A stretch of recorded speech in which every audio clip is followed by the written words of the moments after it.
Hi friends, welcome back to my channel. Video వస్తే తప్పకుండా like చేయండి. అలక్య చెట్లకు వాటర్ పడుతుంది కదా, ఈలోపు ఎలాగైనా నా ప్రేమ విషయం అలక్యకు చెప్పేస్తానని చెప్పేసి అలక్య లవ్ చేసిన అతను అక్కడికి వచ్చి అలక్యను చూస్తూ ఉంటాడు.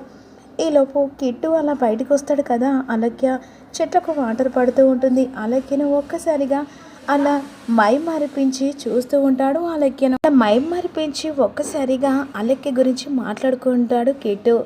అలక్యను చూసినప్పుడు ఇంత అందంగా కనిపించలేదు, కానీ అలక్యను ఇప్పుడు కొత్తగా చూస్తుంటే ఏదో తెలియని మత్తుగా అనిపిస్తుంది.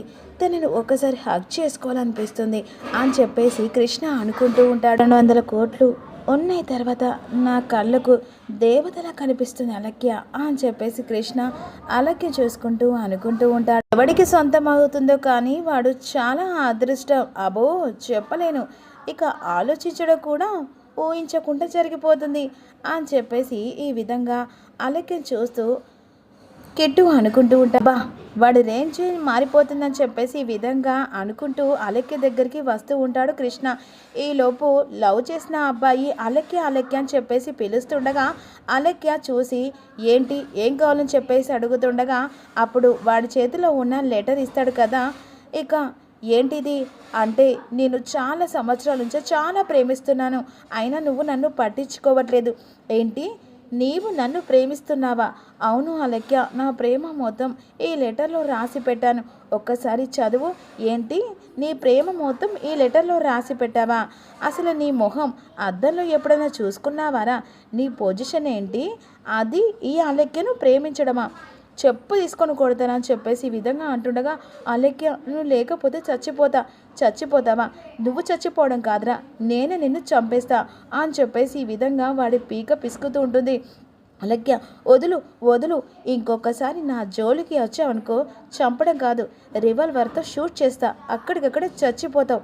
ఒక్కసారిగా కృష్ణ జరిగిందంతా చూస్తూ, అమ్మో, దీని వెనకాల 2 కోట్లు కాదు కదా, దీని వెనకాల చావునే కనబడుతుంది, దీంతో చాలా జాగ్రత్తగా ఉండాలి.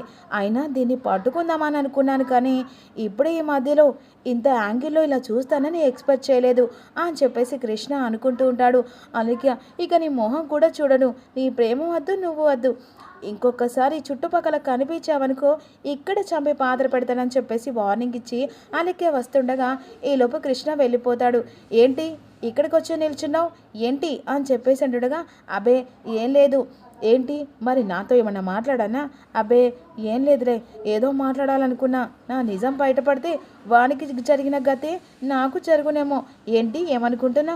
అబ్బే ఏం లేదులే అని చెప్పేసి ఈ విధంగా కృష్ణ అక్కడి నుంచి వెళ్ళిపోతాడు. 200 కోట్లు అలక్యకు ఉన్నాయి తెలిసిన తర్వాత రాధకు మాత్రం అలక్య మీద మనసు పడుతూ ఉంటుంది. ఇక్కడ కృష్ణ కూడా ఇక అలక్య మీద మనసు పడుతూ ఉంటాడు. ఎలాగైనా అలక్యను నా సొంతం చేసుకోలే, 200 కోట్లు నాకే తగ్గుతాయి అని చెప్పేసి ఈ విధంగా కృష్ణ ఆలోచిస్తుండగా, ఏంటి కృష్ణ ఏం ఆలోచిస్తున్నావు అని చెప్పేసి నిహారిక వస్తుంది. ఆ 200 కోట్లు ఏంటి? 200 కోట్ల ఎక్కడి? అదే అలక్య దగ్గర 200 కోట్లు ఏంటి? అలక్య గురించి తెగ ఆలోచిస్తున్నావు? కాదు పుజ్జి, అలక్య ఎవడు సొంతం అవుతుందో కానీ 200 కోట్లు వాడు ఇక లక్కులో పడ్డటి. ఏంటి 200 కోట్ల గురించి ఆలోచిస్తున్నావా అలక్య గురించా? రెండింటి గురించి. ఏమంటున్నావు? అబ్బే ఏం లేదు బుజ్జి, అలక్య ఎవడు పెళ్లి చేసుకుంటాడో కానీ వాడు మాత్రం లైఫ్ లాంగ్ హ్యాపీగా ఉండాల్సిందే.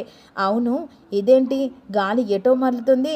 200 కోట్లు కాదు, నా చేతిలో నీ పీక బయటపడుతుంది అని చెప్పేసి నిహారిక కృష్ణను బెదిరిస్తూ ఉంటుంది. అబ్బే బుజ్జి, అలాంటి ఆలోచనలే పెట్టుకో, ఊరికి అనలేదు. అమ్మో, ఈ విషయం నిహారిక తెలిస్తే 200 కోట్లు కాదు కదా, ఇక భూమి మీద నేను బ్రతకలేను అని చెప్పేసి కృష్ణ అనుకుంటూ ఉంటాడు. ఈలోపు రాధ అలక్య గురించి 200 కోట్లు తెలిసిన తర్వాత, ఇక 200 కోట్లు నేను ఒకవేళ నాకు సొంతమైతే ఇక నేను దేనినైనా సాధిస్తాను, నేను అనుకున్న ఆఫీస్ కూడా పెట్టగలుగుతానని చెప్పేసి రాధ అనుకుంటూ ఉంటాడు. ఏంటండి ఏం ఆలోచిస్తున్నావు? అబ్బాయి ఏం లేదు, పడుకో. అయినా 200 కోట్లు అవి నాకే సొంతం కావాలి, అలక్యను ఎలాగైనా సొంతం చేసుకోవాలి ఈ రాత్రి.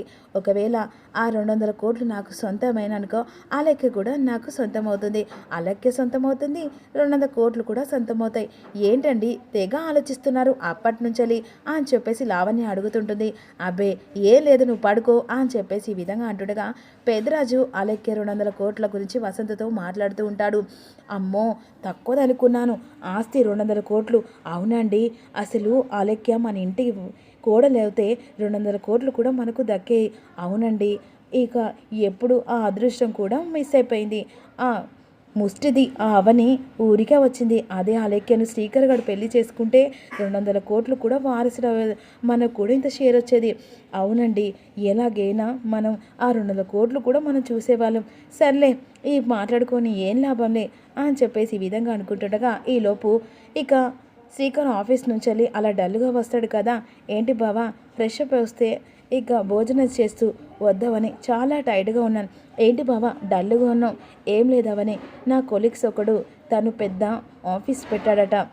అవునా, అయితే ఎప్పుడు ఇదే జీవితమా, ఏదో ఒక స్టేజ్ వెళ్ళమా అని చెప్పేసి చాలా గిల్టీగా అనిపించింది.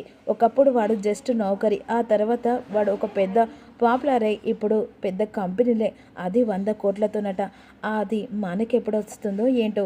బావా, అంత టెన్షన్ పడకు, ఏదో ఒక రోజు ఆ దేవుడు ఆ అమ్మవారు మనకు కూడా కరుణిస్తాడు. అప్పుడు నువ్వు కూడా 10 మందికి జాబ్ ఇచ్చేవాడిలాగా అవుతావు.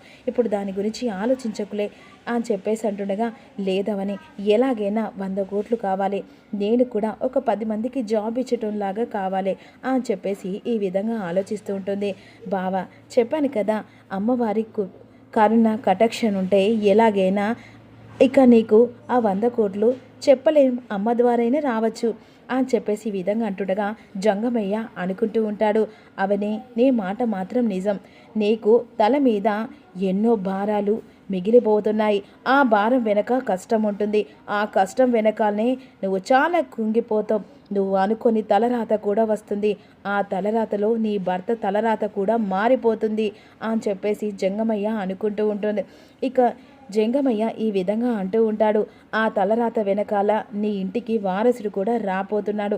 ఆ వారసుడు అనేది ఎవరి ద్వారా వస్తున్నాడో అవనికి మాత్రమే ఒక్కదానికి తెలిసిన కూడా ఏం చేయని పరిస్థితిలో ఉండిపోతుంది. ఇక అవంతరాలు మొదలవుతున్నాయి అవని అని చెప్పేసి జంగమయ్య ఆలోచిస్తూ ఉంటాడు. ఇక ఈలోపు కృష్ణ లావణ్య పడుకుందని చెప్పేసి అలెక్య దగ్గరికి వెళ్ళడానికి మెల్లగా డోర్ తీసుకొని బయటికి వస్తాడు కదా. ఇక ఈలోపు భోజనానికి అని చెప్పేసి బయటకు వస్తుంది అవని. కృష్ణ మాత్రం అలెక్య రూమ్లోకి చుట్టుపక్కల చూసుకుంటూ లోపలికి వెళ్ళిపోతాడు. అలెక్య నిద్రపోతూ ఉంటుంది. అలెక్య దగ్గరికి వెళ్ళి, ఇక 200 కోట్లు నాయే, నా సొంతమే, ఈరోజు ఇక నువ్వు నా చేతిలో అయిపోయినట్టే. ఇక తెల్లారిన తర్వాత నీ శీలం గురించి 10 మంది మాట్లాడుకుంటారు. అప్పుడు నేనే నిజం బయట పెడతాను. ఆ 200 కోట్లతో పాడుతా నువ్వు కూడా నా సొంతం అవుతావు.